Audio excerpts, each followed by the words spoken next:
Lakini jambo jingine katika mambo ya msingi kabisa ni kwamba kumbe dawa ya Mtume sallallahu alaihi wasallam, kufana kwake, kunoga kwake, kusimama kwake imara, ni lazima ijengwe juu ya msingi wa ilmu, al-ilmu ash-shar'i.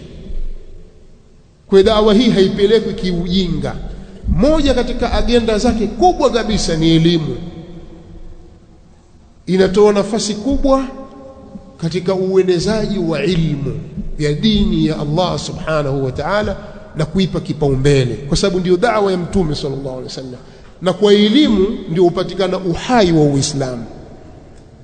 Na mahali patapimwa kwamba watu Uislamu umeendelea au Uislamu umerudi nyuma, Uislamu uko hai au Uislamu umekufa, kwa elimu na ujinga.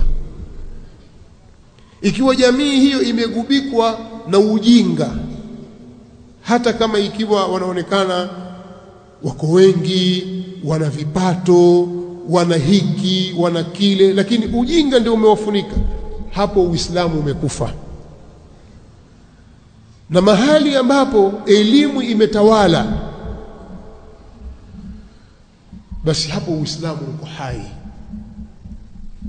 Kwa hiyo miongoni mwa misingi imara ya dawa ya Mtume sallallahu alaihi wasallam ni kupatilizwa ilmu, nashrul ilmi, al-ilmu as-sahih, al-ilmu an-nafi'.